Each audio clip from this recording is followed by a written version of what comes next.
अच्छा, बाकी मेरे विषय में अगर आप नहीं जानते हो तो मैं आपको बता देता हूं कि ये मेरी फ़ोटो है और मेरा नाम है जीडी पांडे। मैं पिछले 10 सालों से मैकेनिकल और सिविल के बच्चों को पढ़ाता हूं। अभी मैं आपके सामने फ्लूइड मैकेनिक्स पढ़ा रहा हूं। बहुत सारे बच्चे गवर्नमेंट सर्विस में सेलेक्टेड हैं और बहुत जल्दी कुछ बच्चे इस प्लेटफॉर्म पे आ करके आपसे मिलवाने वाला हूँ, आपसे संवाद करेंगे, जिससे आपको एक इंस्पिरेशन फील हो कि अगर इनका हो सकता है तो हमारा क्यों नहीं हो सकता है। चलिए बच्चों, आगे बढ़ते हैं। लाइव क्लास की आज सेकेंड लेक्चर में हम लोग फ्लूइड मैकेनिक्स के क्वेश्चन डिस्कस करने वाले हैं। पहले सवाल का जवाब दीजिए। हम लोग फ्लूइड मैकेनिक्स के क्वेश्चन डिस्कस करने वाले हैं। हम लोग फ्लूइड मैकेनिक्स के क्वेश्चन डिस्कस कर रहे हैं। पहले सवाल का जवाब दीजिए। शिक्षक मतलब धैर्य, अच्छा लगा आपको देखकर, धन्यवाद अभिषेक जी, धन्यवाद। ठीक है, तो इस सवाल का जवाब दीजिए आप लोग। हम लोग स्टार्ट करते हैं क्लास को। बताइए भाई।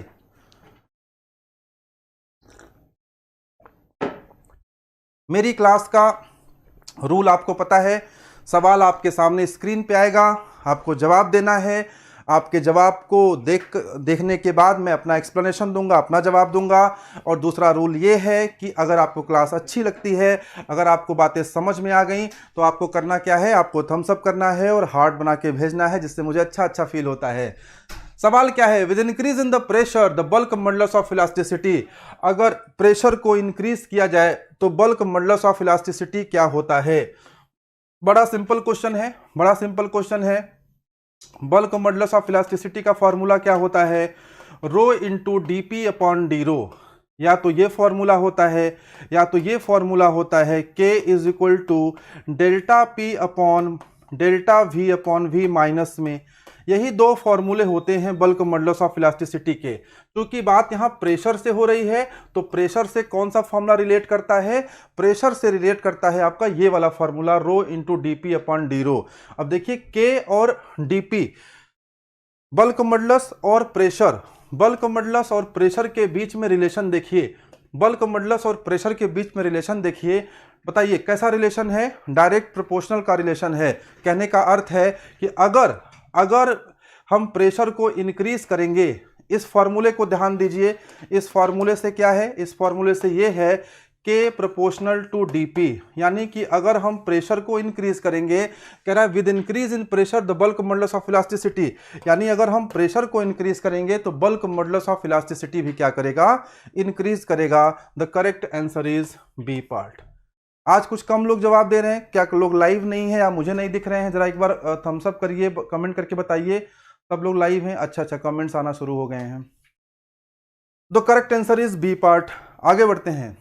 Question number 2।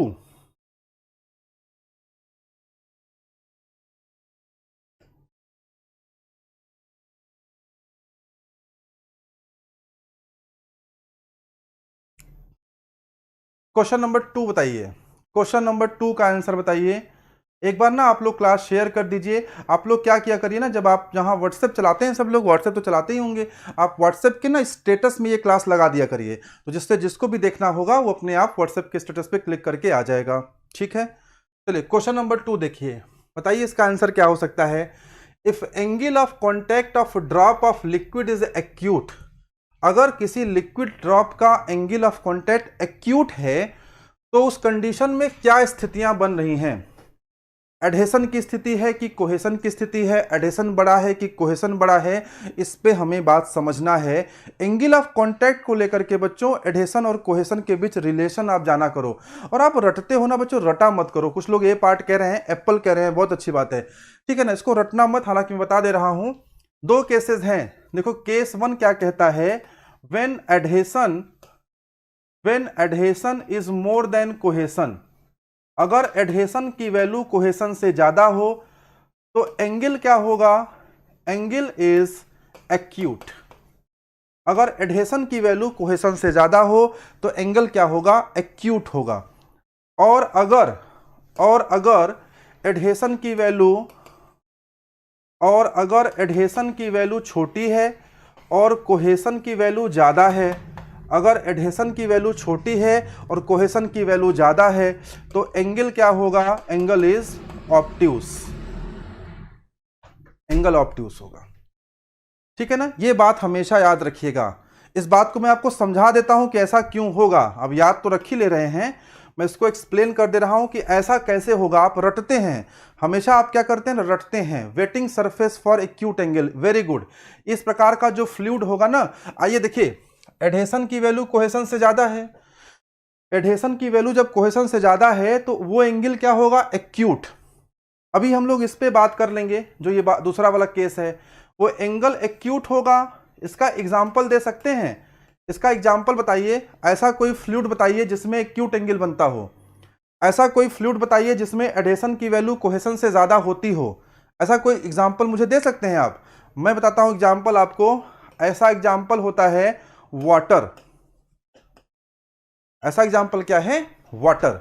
वाटर में एडहेशन की वैल्यू कोहेशन से ज्यादा होती है। कहने का अर्थ है कि एडहेसिव वो फोर्सेस होते हैं जो दूसरे प्रकार के अणुओं के बीच लगते हैं, मॉलिक्यूल्स के बीच लगते हैं, और समान प्रकार के जो मॉलिक्यूल्स के बीच लगते हैं वो कोहेशन फोर्स होते हैं। सर टेलीग्राम ग्रुप की लिंक शेयर कीजिए पिन में, जिससे ज्यादा बच्चे जुड़ेंगे और they will get benefited. Okay Abhishek ji, धन्यवाद। हाँ आर्यन जी, आप काम कर लीजिए ना, टेलीग्राम के जो है ग्रुप का जो लिंक है उसे कमेंट में डाल करके उसको पिन कर दीजिए, जिससे बच्चे जुड़ पाए। धन्यवाद अभिषेक जी आपके सुझाव के लिए। ठीक है, तो वाटर इसका उदाहरण हो गया। एडहेशन की वैल्यू कोहेशन से ज्यादा है। एंगल कौन सा है, एंगल है आपका एक्यूट। ठीक है ना। अच्छा, अब देखिए होता क्या है ना, जो लिक्विड का मॉलिक्यूल होता है वो इस तरह से रहता है, और इधर आपका सॉलिड है, इधर आपका सॉलिड है। ये आपका सॉलिड कोई है, सरफेस है, ये आपका कोई सॉलिड सरफेस है, और इधर क्या है, आपका लिक्विड का मॉलिक्यूल है। ये आपका लिक्विड का मॉलिक्यूल है। क्योंकि एडहेशन की वैल्यू ज़्यादा है, ऐसा क्यों होता है ये समझो।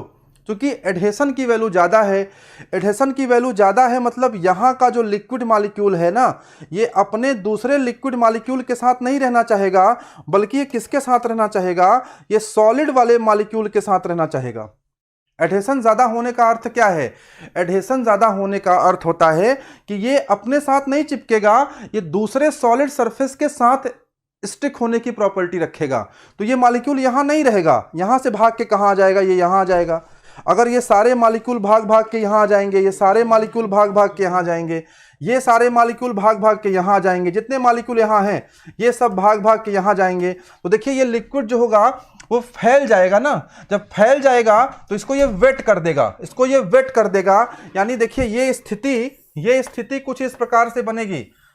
मैंने आपको क्या बताया था, हमारा जो क्लास है वो सिर्फ क्लास नहीं है, वो क्लास जो है, क्लास के साथ साथ प्रैक्टिस के साथ साथ हम आपको कॉन्सेप्ट भी सिखा रहे हैं, और ऐसे कॉन्सेप्ट जो किसी किताब में आपको नहीं मिलेंगे, जो कहीं पे आपको इस तरह से एक्सप्लेन नहीं किए जाते हैं।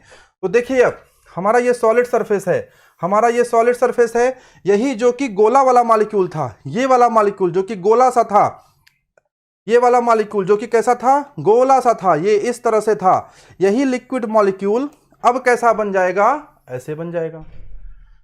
अब ये एंगल एक्यूट क्यों होता है, आप लोग रटते होंगे शायद, अभी मैं सिखा रहा हूं, जिंदगी भर याद हो जाएगा, कभी भूलोगे नहीं।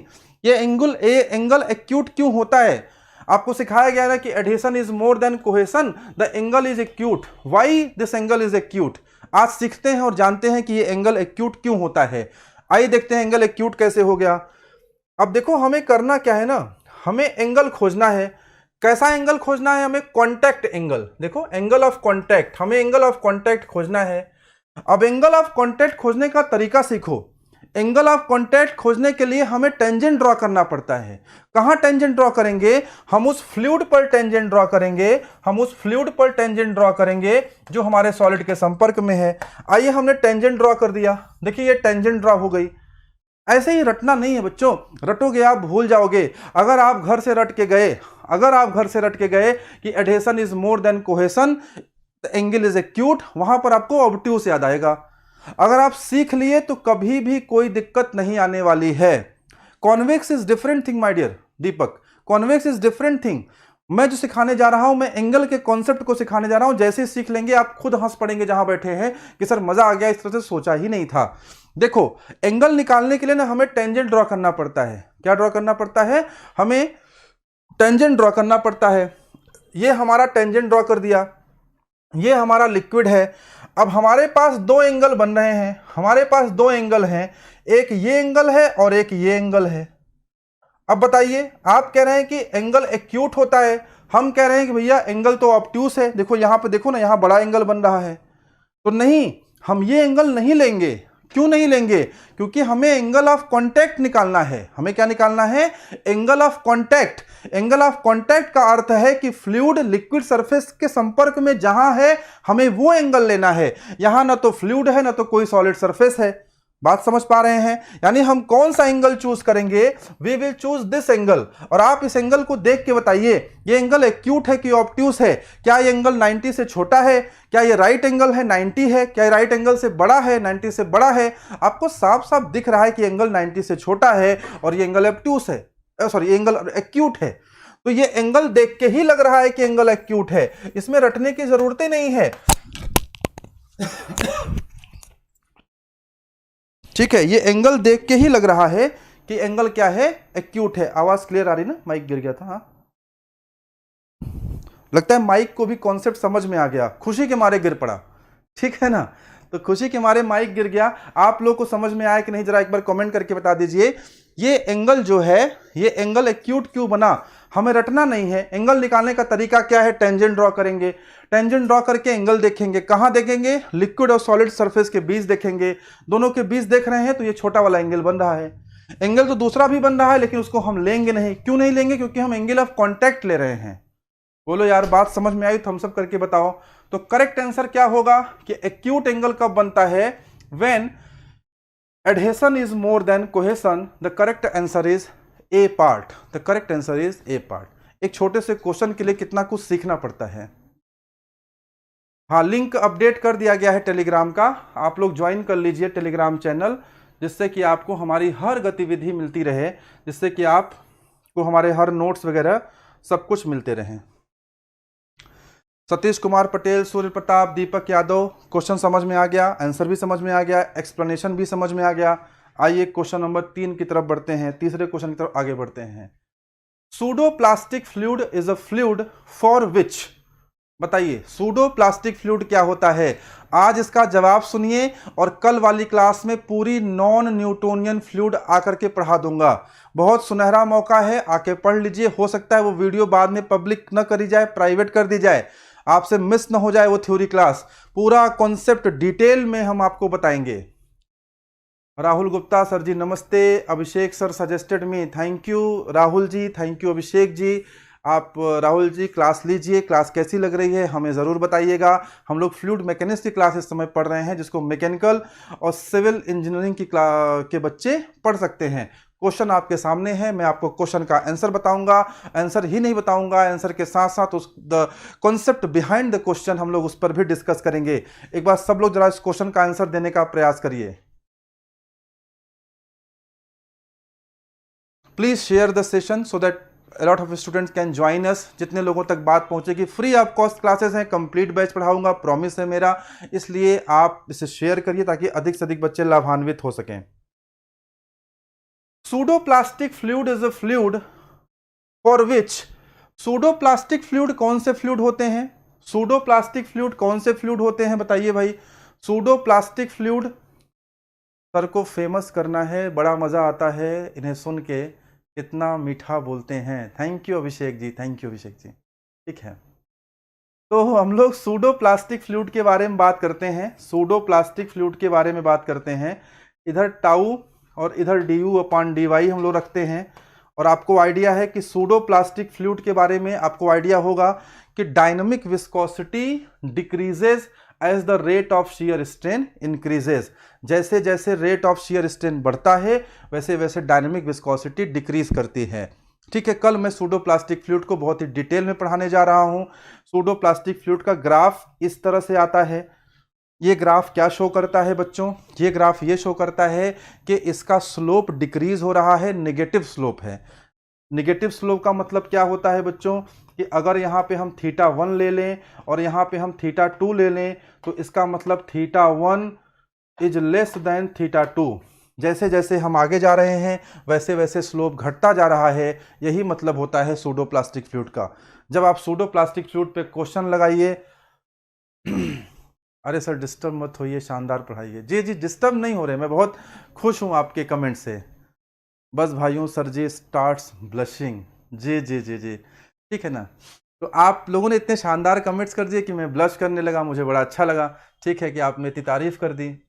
ठीक है, मेरी तारीफ़ और मुझे सच में मैं तब ब्लश करता हूँ, सच में मैं तब बहुत खुश होता हूँ जिस दिन कोई मेरा स्टूडेंट फ़ोन करता है और बोलता है कि सर मैं सेलेक्ट हो गया, मेरी जॉब लग गई, मैं गवर्नमेंट सर्विस में हो गया, और ये सब में कहीं ना कहीं आपका भी थोड़ा सा योगदान है। तो उस दिन बड़ा अच्छा लगता है कि चलिए ठीक है। हालांकि मैं व्यक्तिगत रूप से मानता हूँ कि मेरा कोई खास योगदान नहीं होता, बच्चे की खुद की मेहनत होती है, हम लोग सिर्फ गाइड कर सकते हैं। हम लोग तो मतलब कुछ खास नहीं कर सकते, हम आपको बता सकते हैं कि ये रास्ता अपना लो, ऐसे चले जाओ तो यहाँ पहुंच जाओगे। बट आप जब कहते हैं ना कि आपका सर इसमें योगदान है, तो सुन के बड़ी खुशी होती है, निश्चित रूप से खुशी होती है, और हम ब्लश करने लगते, इसमें कोई दो राय नहीं है। डिस्टर्ब नहीं होते हैं। तो खैर, सूडो प्लास्टिक फ्लूइड के बारे में और डिटेल में अगर पढ़ना है तो कल शाम 5 बजे, कल शाम 5 बजे आपसे मुलाकात होगी। तो सूडो प्लास्टिक फ्लूइड के बारे में बहुत डिटेल अध्ययन करेंगे। यहां आपको आंसर पता ही चल गया होगा, dynamic viscosity decreases with the rate of shear strain.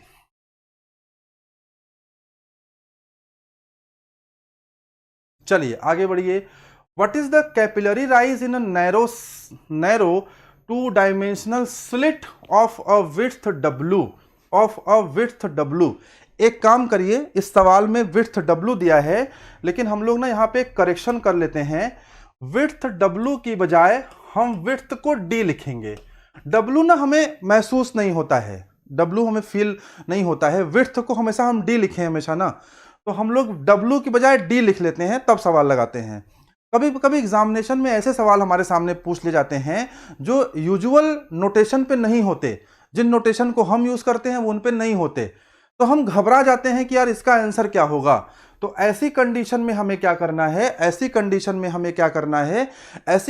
में हमें अपना वाला नोटेशन लगा देना है, ठीक है ना। तो बच्चों का कहना रहता है कि सर यहाँ पे ना डी यूज कर दीजिए तो हमको आसान पड़ेगा। तो ठीक है भाई, अगर आपको आसान पड़ेगा तो चलिए हम अपने यूजुअल नोटेशन को यूज कर लेते हैं। अब मुझे इस सवाल का जवाब दीजिए आप लोग। ये अच्छा सवाल है, अच्छा मतलब बढ़िया और शानदार सवाल है, इसका जवाब दीजिए मुझे, क्या इसका जवाब होगा बताइए।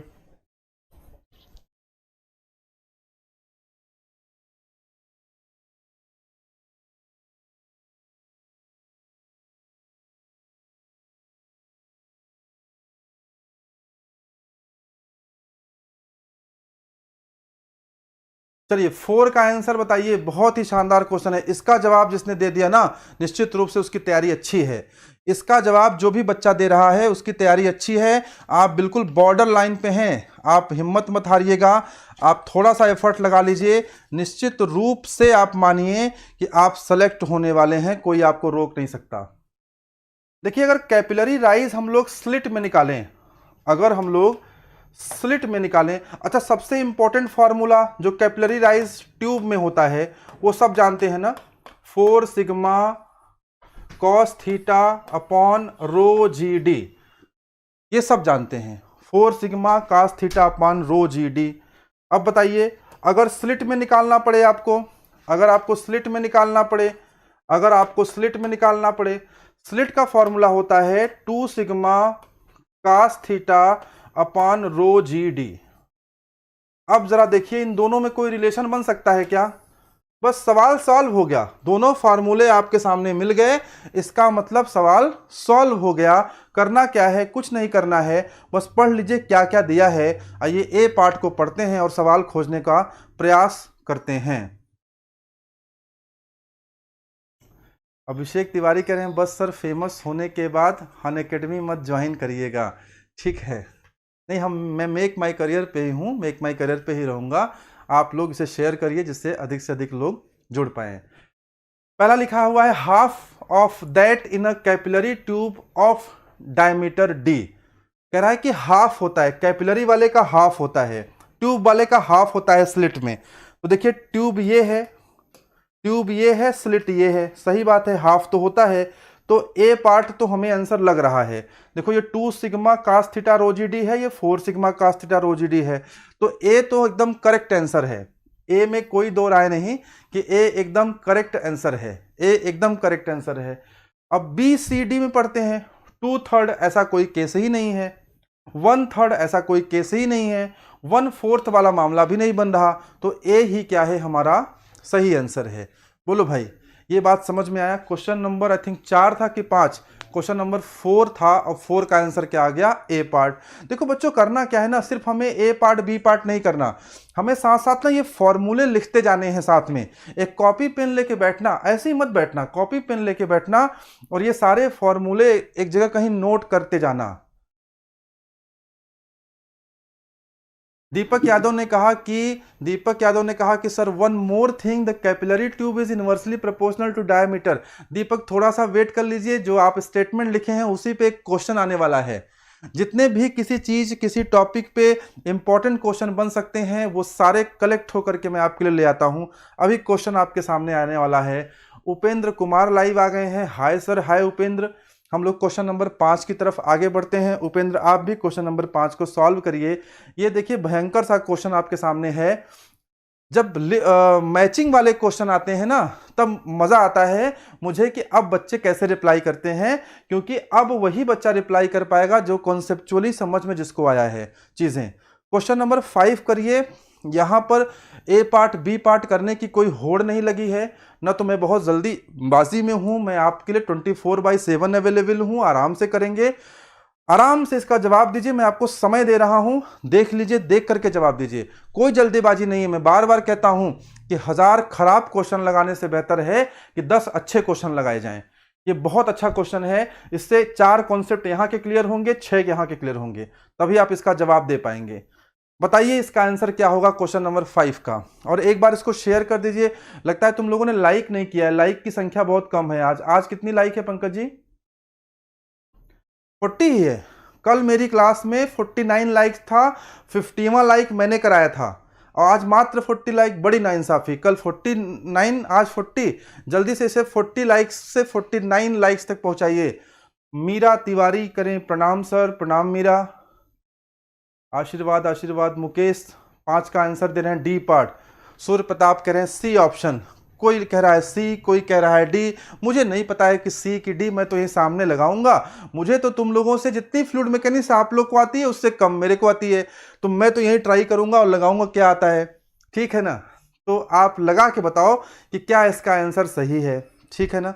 बहुत अच्छा क्वेश्चन है, निश्चित रूप से अच्छा क्वेश्चन है।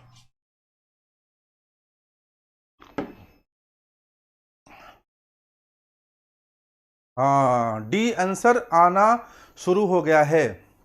मुकेश कह रहे हैं आई हैव लाइक्ड। 5वें का कुछ लोग कह रहे हैं ए। देखते हैं क्या आंसर आता है। ए किससे मिलेगा? चलो ए मिलाते हैं पहले। ए किससे मिलेगा? Ideal fluid. आइडियल फ्लूइड क्या होता है? निश्चित रूप से जिसकी विस्कोसिटी 0 होती है उसे हम आइडियल फ्लूइड कहते हैं। तो A2 से मिलता तो दिख रहा है, और मिलाते हैं जरा, और किससे मिल सकता है? Viscosity does not very with rate of deformation, ऐसा तो कुछ नहीं है। Dynamic viscosity, capillary depression, kinematic capillary, ऐसा कुछ नहीं है। ए सीधे सीधे कहीं ना कहीं 2 से मिल रहा है, इसमें कोई दो राय नहीं है। ए किससे मिल रहा है? 2 से। चलिए बी किससे मिलेगा? Newtonian fluid. न्यूटोनियन फ्लूइड किससे मिलेगा? न्यूटोनियन फ्लूइड की क्वालिटी ये होती है कि इसकी viscosity does not very. Newtonian fluid, बताइए बी किससे मिलेगा? न्यूटोनियन फ्लूइड की प्रॉपर्टी क्या होती है? न्यूटोनियन फ्लूइड की प्रॉपर्टी क्या होती है? देखो ए का 2 है, कंफर्म है, यानी ए ऑप्शन नहीं आएगा, बी ऑप्शन नहीं आएगा। अब ऑप्शन या तो सी आएगा या तो डी आएगा। आप देखो ना, आप क्या करते हो ना, आप सही ऑप्शन खोजते हो, इसीलिए आप गलती करते हो। आपको सही ऑप्शंस नहीं खोजना है, आपको गलत ऑप्शंस हटाने हैं। पूजा तिवारी ने प्रणाम किया है, पूजा तिवारी को भी प्रणाम है, आशीर्वाद है। दीपिका मंडलोई ने आंसर दिया है सी पार्ट। कुछ लोग सी कह रहे हैं, कुछ लोग डी कह रहे हैं। बड़ा कन्फ्यूजन है, देखते हैं भाई कन्फ्यूजन है कैसे सही होगा। ठीक है ना? डी को कुछ लोग राइट कह रहे हैं। अब देखो डी कैसे मालूम होगा? न्यूटोनियन फ्लूइड, न्यूटोनियन फ्लूइड यानी कि बी। अगर हम डी को आंसर मान रहे हैं या सी को आंसर मान रहे हैं, दोनों में ही 1 पे जा रहा है। तो viscosity does not very with the rate of deformation. ठीक है, तो चलिए यानी टू का ए का आंसर 2 हुआ और बी का आंसर 1 हुआ। दो ऑप्शन तो हमें मिल गए। अब देखो दोनों में सेम जा रहा है, यानी अब सी बताएगा, अब सी बताएगा, अब सी हमें बताएगा कि आंसर सही कहां है। सी क्या कह रहा है, म्यू बाई रो। अरे म्यू बाई रो तो काइनेमेटिक विस्कोसिटी होता है। काइनेमेटिक विस्कोसिटी कहीं दिया है क्या, ये दिया है, सी का आंसर दिया है 5। यानी कि सी किससे मिलेगा, सी मिलेगा 5 से। अब अगर सी 5 से मिलेगा तो डी किससे मिलेगा, देखते हैं। मरकरी इन ग्लास, अगर ग्लास में मरकरी है तो उस कंडीशन में कैपिलरी राइज नहीं होता बल्कि कैपिलरी डिप्रेशन होता है। कैपिलरी राइज नहीं होता बल्कि कैपिलरी डिप्रेशन होता है। अभिषेक कह रहे हैं Pooja is my sister sir, she is also civil engineer. Okay Abhishek, hello Pooja, आप भी क्लास ज्वाइन करें और बताएं क्लास आपको कैसी लग रही है, चीज़ें समझ में आ रही हैं कि नहीं आ रही हैं। अगर कोई डाउट है बच्चों तो निसंकोच आप कमेंट सेक्शन में लिख सकते हैं, हमसे पूछ सकते हैं। सिविल इंजीनियरिंग, मैकेनिकल इंजीनियरिंग में सोम का, फ्लूइड का या किसी भी विषय का, मैकेनिक्स का कोई कॉन्सेप्ट अगर आपको मिसिंग है, हाँ कोई अगर कॉन्सेप्ट मिसिंग है तो आप मुझे बता सकते हैं। आपको कोई चीज़ नहीं समझ में आती है तो आप पूछ सकते हैं। हम सब लोग जो है, हम सब लोग आपके लिए वो क्लास भी लेकर आएंगे। हाँ, एक बच्चे ने कहा है कि डी पर ताला लगाइए, बिल्कुल सही बात है, डी करेक्ट आंसर जा रहा है। So D is the correct answer, is the right answer my dear friends. अच्छा, मेरे टेक्निकल असिस्टेंट पंकज जी का आदेश है कि बच्चों को टेलीग्राम के बारे में बताइए। टेलीग्राम का लिंक ग्रुप में डाल दिया गया है, पिन भी कर दिया गया है, आप इसमें ज्वाइन हो जाइए, आपको हमारी सारी क्लासेस की पीडीएफ वगैरह टेलीग्राम पे मिल जाएंगी। चलिए आगे बढ़ते हैं। छठा, द कैपिलरी राइज और depression in a small diameter tube is. अभी शायद दीपक ने इसका जवाब दिया था ना। चलिए दीपक बताइए क्या आंसर इसका होगा, बताइए भाई। 6 का आंसर क्या होगा, 6 का आंसर क्या होगा। उपेंद्र कुमार को बात समझ में आ गई, उन्होंने थम्सअप किया। ये थम्सअप वाले ना बहुत कम आते हैं, थम्सअप आप लोग ज्यादा किया करिए। थम्सअप जब आता रहता है ना तो मुझे लगता है चीजें लाइव चल रही है, जीवंत चल रही है। आप उधर से थम्सअप कर रहे हो, मैं कॉन्सेप्ट दे रहा हूं, मुझे लगता है आदान प्रदान की प्रक्रिया सतत चल रही है, लगातार चल रही है। जब थम्सअप नहीं आता मुझे लगता है आप समझ पा रहे हैं कि नहीं मैं क्या पढ़ा रहा हूं, ठीक है ना। कुछ लोग सी पार्ट कह रहे हैं। कैपिलरी राइज और depression in a small tube diameter, H is equal to क्या होता है, 4 sigma cos theta upon rho g d. अब आप मिलाइए ना, आप एच को मिलाइए डी के साथ में। किसको मिलाएंगे, एच को मिलाएंगे किससे, डी के साथ में। H inversely proportional to 1/d। तो करेक्ट आंसर क्या हुआ, सी पार्ट। आई थिंक ये तो बहुत आसान क्वेश्चन हो गया। आपने देखा ना, हर एक कॉन्सेप्ट पर जितने भी क्वेश्चन बन सकते हैं हम सब आपके लिए लेकर आए हैं। चाहे आप गेट की तैयारी करते हो, आप ईएससी की तैयारी करते हो, आप एई की तैयारी करते हो, आप जेई की तैयारी करते हो, हर एग्जाम आप क्रैक कर सकते हैं अगर आप अच्छे क्वेश्चंस लगाएंगे तो, ठीक है ना। खराब क्वेश्चन लगा के आपको एग्जाम क्रैक नहीं कर सकते हैं बच्चों, इस बात का ध्यान रखिएगा। आगे बढ़ते हैं। क्वेश्चन नंबर 7 का आंसर बताइए। न्यूमेरिकल, देखिए मेरी क्वेश्चंस की सीरीज में देखिए वैरायटी है, कुछ आसान क्वेश्चन भी हैं। इस बात को आप महसूस कर रहे हैं कि नहीं, अगर महसूस कर रहे हैं तो बताइए, लिखिए यस सर। मेरे क्वेश्चन में वैरायटी है, कुछ आसान क्वेश्चन भी हैं। आसान क्वेश्चन भी लगाना जरूरी है, नहीं तो भूल जाएगा, आसान नहीं लगेगा बाद में। कुछ डिफिकल्ट क्वेश्चंस भी हैं, स्टैंडर्ड क्वेश्चंस हैं, वो भी जरूरी है क्योंकि वो एग्जाम में आ गया तो गलत कर चले आएंगे। थ्योरेटिकल पार्ट भी है और न्यूमेरिकल पार्ट भी है, तो हर तरह के आपको चीजें मिल रही हैं, ये सबसे बड़ी खासियत है।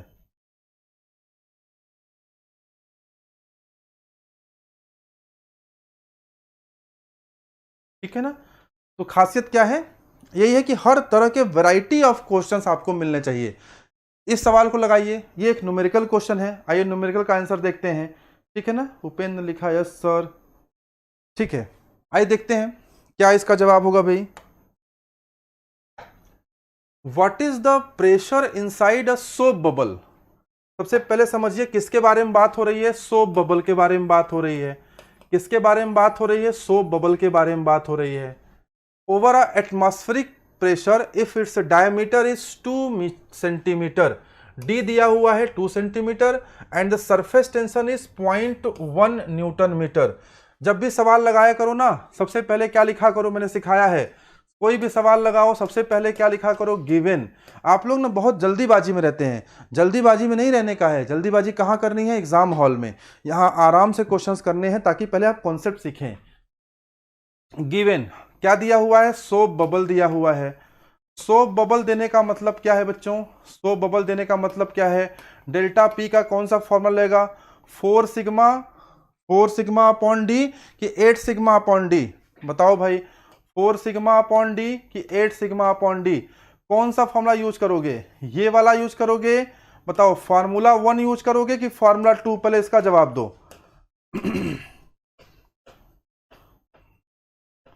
फार्मूला 1 यूज करोगे कि फार्मूला 2, पहले इसका जवाब दो, फिर आगे बढ़ते हैं।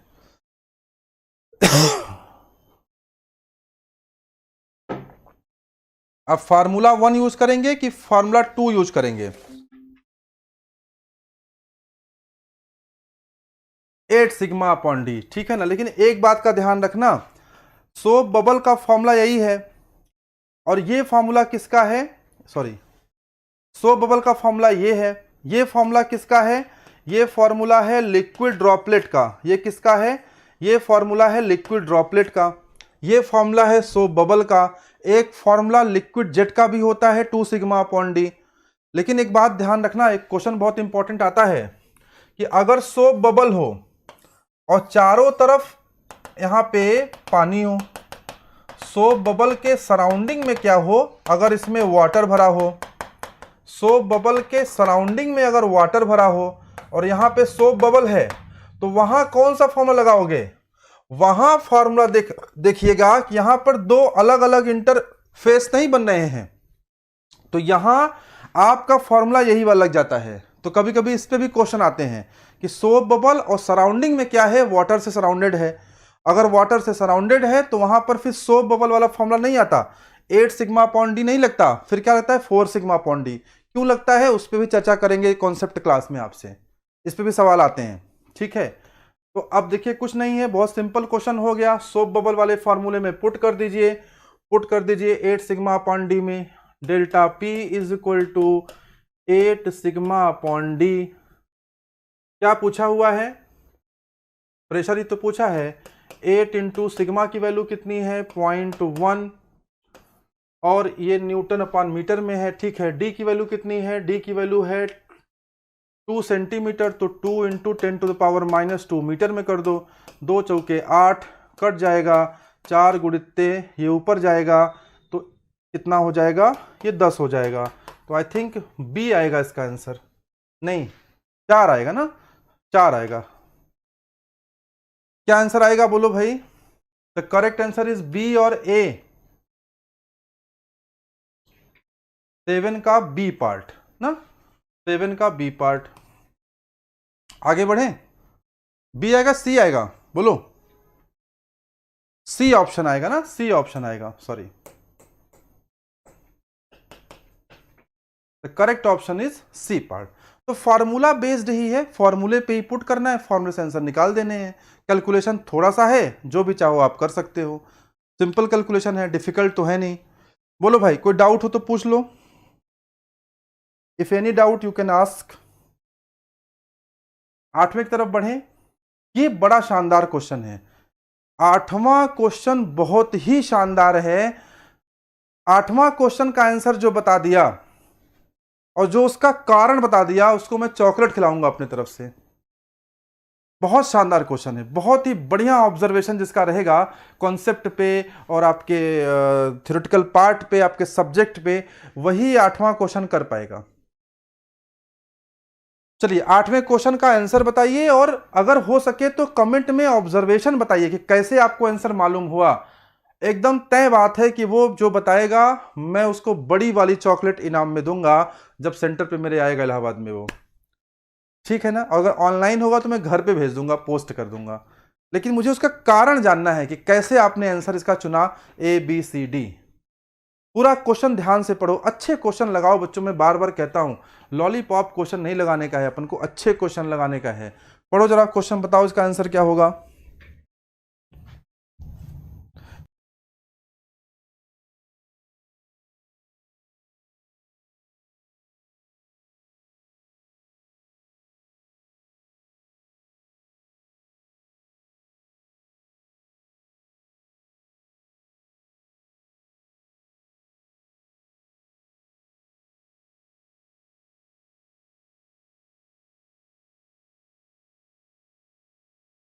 कुछ लोग थम्स अप कर रहे हैं। 8 का आंसर निकाल लिया क्या तुम लोगों ने? वाओ, 8 का आंसर निकाल लिया, good. Deepak Yadav, very good दीपक, वेरी गुड। कुछ बच्चे इस क्लास में बहुत अच्छे हैं, नो डाउट, नो डाउट। जिसने इसका आंसर दिया है, अब अगर आप रीजन बता दें तो और ही मजा आ जाएगा। अगर रीजन बता देना तो मजा ही मजा आ जाएगा। मतलब अगर आपने आंसर निकाल लिया, ये भी अपने आप में अचीवमेंट है। आईएएस की तैयारी करने वाला बंदा, गेट की तैयारी करने वाला बंदा भी इसका आंसर सही से नहीं निकाल पाता है। बहुत ही शानदार। Because it increases with the deformation rate of shear stress with the time rate. Very good Deepak, excellent, बहुत ही शानदार। मतलब बहुत ही सटीक बात एक लाइन में आपने कही। दीपक आप कहाँ रहते हैं? इलाहाबाद में रहते हैं? कहाँ रहते हैं? मुझे चॉकलेट खिलाना है आपको। बहुत ही बढ़िया जवाब दिया। ऑब्जर्वेशन देखिए, कितनी शानदार बात है। देखिए ना, ऑब्जर्वेशन देखिए, ऑब्जर्वेशन देखिए। शियर स्ट्रेस की वैल्यू क्या दी हुई है, ध्यान से देखिए। और shear rate of shear strain की वैल्यू क्या दी हुई है। देखिए, शियर स्ट्रेस की वैल्यू क्या दी हुई है? शियर स्ट्रेस की वैल्यू दी हुई है 0, 1.4, 2.6 और 4। एक्सीलेंट। निश्चित रूप से मुंबई में रहता हूं दीपक। अरे यार, मुंबई में रहते हो, ठीक है, कोई बात नहीं। मैं शाहरुख खान साहब से चॉकलेट भेजता हूं आपके यहाँ। ठीक है, आप मुंबई में रहते हो तो, या मैं मुंबई आया तो मैं ज़रूर लेके आऊँगा। बहुत अच्छी तैयारी है बेटा आपकी। आप ना बस चीज़ों को कंटिन्यू रखो, निश्चित रूप से आप सेलेक्ट हो जाओगे। ऐसे क्वेश्चंस का आंसर निकालने का मतलब है कि आपके तर्क सारे क्लियर हैं। टाउ की वैल्यू दी हुई है, देखो कितनी, 0 वैल्यू है, 1.4 है वैल्यू। इसके अलावा क्या वैल्यूज हैं? 2.6 हैं और 4 हैं। अब जरा आप du अपॉन dy की वैल्यू देखो। du अपॉन dy की वैल्यू देखो, क्या वैल्यू है du अपॉन dy का, यानी स्ट्रेन का। स्ट्रेन की वैल्यू कितनी है? 2 4 3 2 0 2 3 4 ना, 0 2 3 4। अब देखो ये क्या शो कर रहा है, ध्यान से देखो ये क्या शो कर रहा है। ये शो कर रहा है, ये शो कर रहा है कि जैसे ही du अपॉन dy की वैल्यू बढ़ी, थोड़ी सी बढ़ी, 2 से देखो 3 पे आई, 3 से 4 पे आई, थोड़ी सी। Thank you so much sir, बस आपका आशीर्वाद है, बिल्कुल आशीर्वाद है बेटा, गॉड ब्लेस यू। आप 1 साल के अंदर कहीं ना कहीं अच्छे एग्जामिनेशन को क्रैक करके बहुत अच्छे जगह पहुंच जाएंगे, बल्कि 6 महीने के अंदर जैसे एग्जाम होगा आप क्रैक कर ले सकते हैं। आपकी तैयारी बहुत अच्छी है। कहीं कोई डाउट हो, मेक माई करियर हमेशा ऐसे बच्चों के साथ खड़ा है जो पढ़ना चाहते हैं, आगे बढ़ना चाहते हैं। हम जो भी आपकी सहायता कर सकते हैं, आप ज़रूर हमसे निसंकोच हमसे सहायता मांग सकते हैं। आपको कोई सब्जेक्ट, कहीं कोई प्रॉब्लम हो, कहीं आपको कॉन्सेप्ट में समझ में ना आता हो, आप डायरेक्ट कॉल कर सकते हैं हमारे नंबर पे, मुझसे बात कर सकते हैं, व्हाट्सएप पे बात कर सकते हैं। मुझे बड़ी खुशी होगी अगर आप सेलेक्ट होकर के मुझे फ़ोन करेंगे या इसी क्लास में आके बताएंगे कि सर आपने कहा था और देखिए आज हम सेलेक्ट हो गए। ऑब्जर्व करिए, जैसे ही वैल्यू 2 से 3 हुआ या 3 से 4 हुआ, यहां पर देखिए बड़ा ग्रेट अमाउंट ऑफ चेंज आया। 1.4 से लार्ज इंक्रीमेंट आया ना, 1.4 से 2.6, 2.4 से 4 हो गया। यानी ये फ्लूइड का बिहेवियर इस तरह से शो कर रहा है, फ्लूइड का बिहेवियर इस तरह से शो कर रहा है कि इसमें थोड़ा चेंज होगा तो इसमें खूब ज्यादा चेंज होगा, और इसमें खूब ज्यादा चेंज होगा। फॉर्मूला याद है, tau is equal to A du upon dy to the power n plus B, to the power n plus B. अगर हम चाहते हैं, अगर देखो, अगर हम मैथमेटिकली समझना चाहते हैं, देखो mathematics, there is a proper mathematics my dear friends, there is proper mathematics, there is proper mathematics. Proper mathematics है, अगर आप समझो, du अपॉन dy के पावर n है, du अपॉन dy के पावर n है। अगर आप यहां कोई भी नंबर लिख दोगे उसके पावर n हो जाएगा, और चूंकि इसकी वैल्यू जो आप रख रहे हो उसके हिसाब से इसकी वैल्यू बड़ी हो रही है। I am teaching you mathematics, not fluid mechanics. Mathematics समझ में आ गया, फ्लूइड समझ में आ जाएगा। यहां जो भी वैल्यू रखोगे, अगर उसके पावर n है और इसके बड़े होने पर इसकी वैल्यू बड़ी होनी है, तो यह तय बात है कि n की वैल्यू 1 से बड़ी होनी चाहिए। बोलो एग्री और नॉट? अगर n की वैल्यू 1 से बड़ी नहीं हुई तो क्या इसके बढ़ने पर यह तेजी से बढ़ेगा? a और b को मारो गोली, छोड़ दो a और b को। What I am going to do, my dear friends, I am just trying to connect the fluid mechanics with the proper mathematics. अगर आपको मैथमेटिक्स नहीं आती ना तो फ्लूइड मैकेनिक्स नहीं सीख पाएंगे, आप इंजीनियरिंग नहीं सीख पाएंगे। What I'm going to teach here, ये क्या फ्लूइड मैकेनिक्स है? नहीं भाई, ये मैथमेटिक्स है। मैथमेटिक्स क्यों सीख रहे हैं? इंजीनियरिंग की गाड़ी मैथ्स के पहियों पे चलती है, पहिया कमजोर होगा, गाड़ी बहुत दूर तक नहीं जाएगी, शायद जेईई एग्जाम के पहले ही पंचर हो जाए। समझ में आ रहा है ना? कमेंट करके बताइए, थम्स अप करके बताइए, हार्ट भेज के बताइए अगर बात समझ में आ गई हो तो। मैंने यहां कहीं कोई इंजीनियरिंग नहीं लगाया, मैंने सिर्फ मैथ्स लगाया है। अगर हम इस चीज में बिहेवियर देख रहे हैं कि अगर यहां हम जो भी लिख रहे हैं, अगर इसके बढ़ने पर ये बड़ा हो रहा है तो निश्चित रूप से इस पर जो पावर है n, उसका मान 1 से बड़ा होना ही होना चाहिए, नहीं तो ऐसा संभव नहीं है। और अगर n का मान 1 से बड़ा है तो n का मान 1 से बड़ा, n का मान 1 से बड़ा सिर्फ और सिर्फ एक ही जगह आता है।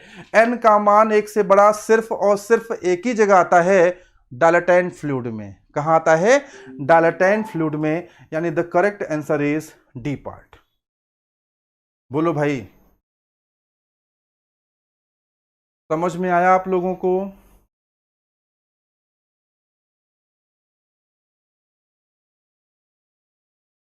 प्रॉपर कनेक्शन फील हुआ?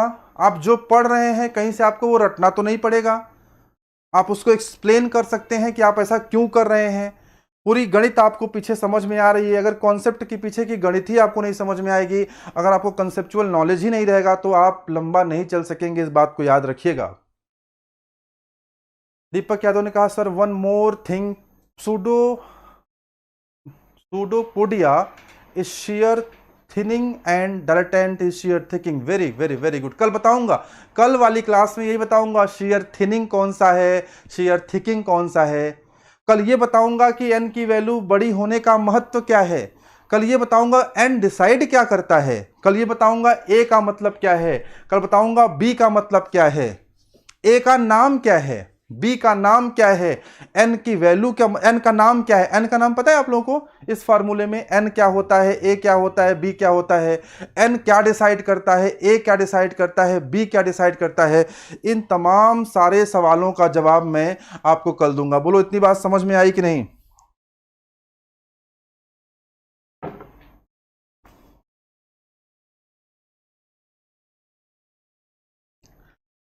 मेरी क्लास के बाद अभी शिवेन सर स्टूडियो में आ गए हैं, वो आपको प्रोडक्शन इंजीनियरिंग के one of the most topic casting पढ़ाएंगे बच्चों।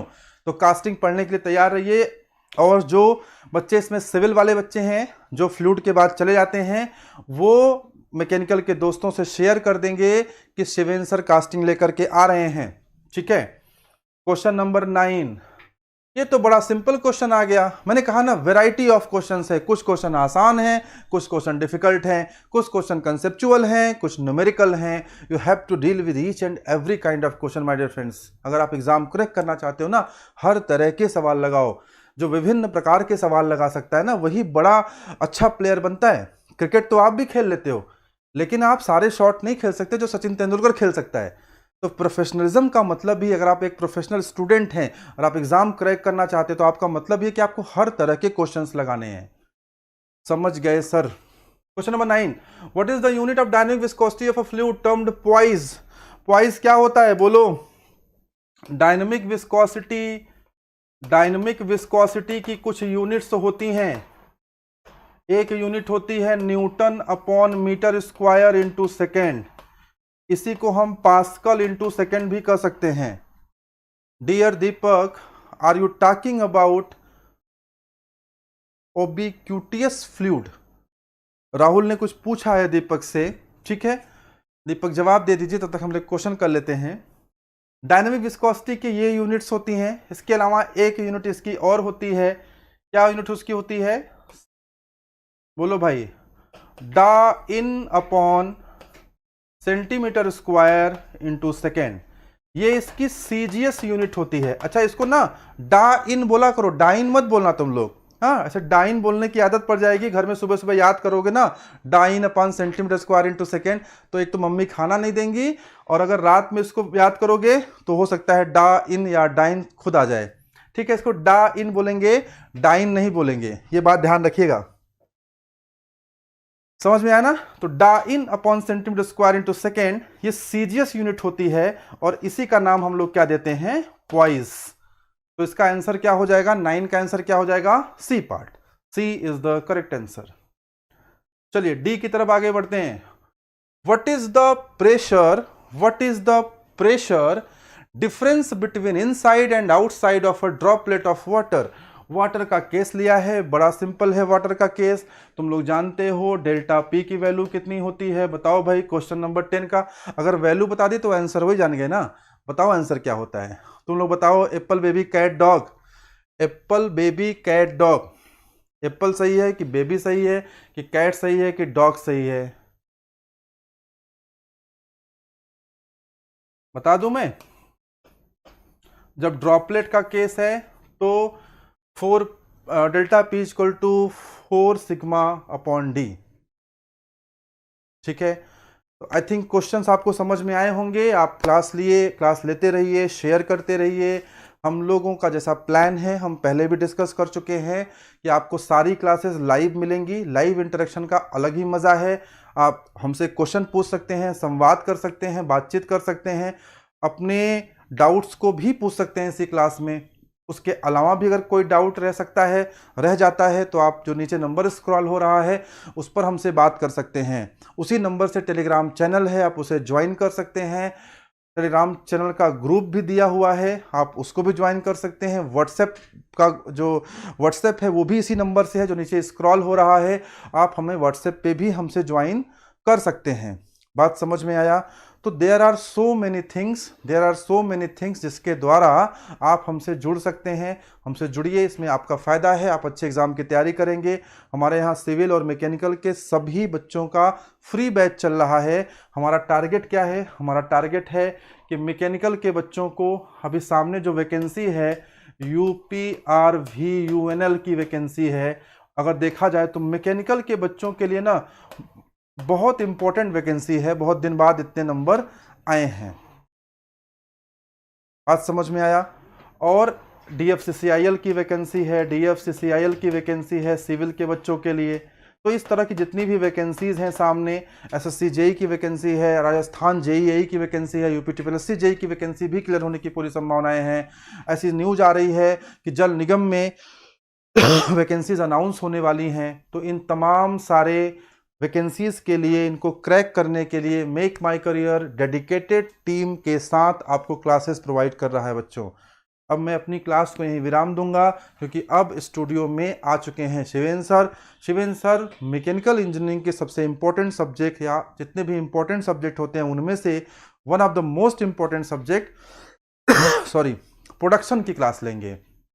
तो सिविल वाले बच्चों और मैकेनिकल वाले बच्चों मेरी तरफ से टाटा बाय बाय। लेकिन शिवेन सर अभी पढ़ाएंगे तो मैकेनिकल वाले बच्चे रुके रहेंगे और अपने मैकेनिकल वाले बच्चे रुके रहेंगे। सिविल वाले बच्चे जो हैं मैकेनिकल के फ्रेंड से शेयर कर देंगे। तो अब शिवेन सर ज्वाइन करेंगे आपको। आज के लिए इतना ही, कल फिर आपसे मुलाकात होगी शाम को 5 बजे। Okay, thank you very much.